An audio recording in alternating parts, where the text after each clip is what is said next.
This is Inside Indiana Business Radio for the morning of Monday, November 20th, 2023. I'm Alex Brown. Sorting out the Indiana housing market, Realtor Greg Cooper, founding partner of Compass Indiana, says the 2024 outlook for buyers and sellers will ride on two key factors, the first of which is interest rates. They were exceptionally high, over 8%, and that's a relative number, obviously. They've slid back a little bit. Where they fall as we start the new year and move into the year will be a huge factor in the housing market. Point number two, available inventory. It's been very sparse. It's not going to get a lot better.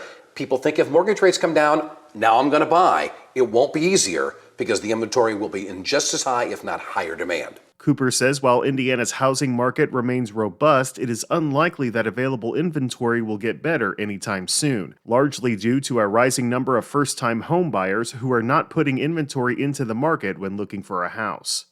Cravco, a manufacturer of pavement preservation products and equipment based in Arizona, has acquired a soy-based concrete protectant developed in Indiana. Financial terms of the deal for PourShield were not immediately disclosed. PourShield was originally developed through a research collaboration involving Purdue University, the Indiana Soybean Alliance, and the Indiana Department of Transportation. The University of Evansville on Friday marked the dedication of its new mental health and wellness clinic. The university says the clinic is designed to help address critical mental health challenges in the community. The clinic will be operated by 10 to 15 students from UE's Doctor of Psychology clinical degree program annually under the supervision of a licensed clinical psychologist.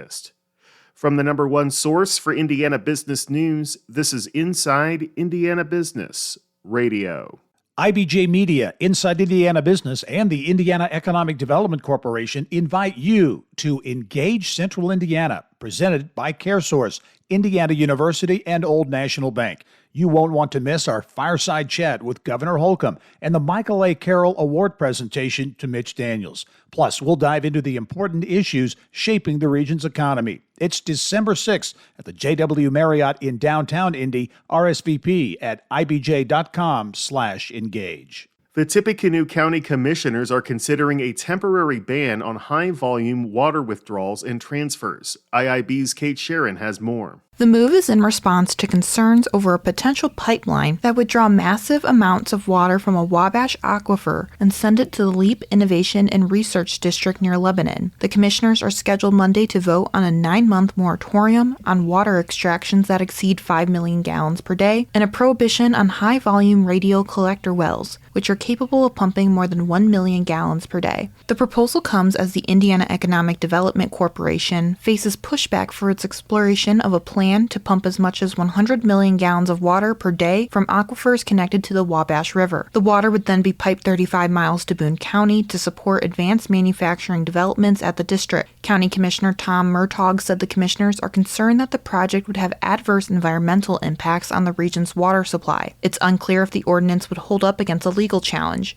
Murtaugh said the proposal is a stopgap measure to keep the project on hold until state lawmakers convene next year to consider passing tighter water regulations. Kate Sharon, Inside Indiana Business Radio. Indiana's Family and Social Services Administration has announced it will extend the application period for its employer-sponsored child care grants by adding a second window. The $25 million program offers employers seed funding for child care initiatives using some of the state's remaining pandemic-era federal relief funds. The round of applications are due on the original deadline of November 22nd, but a second round will close on December 15th.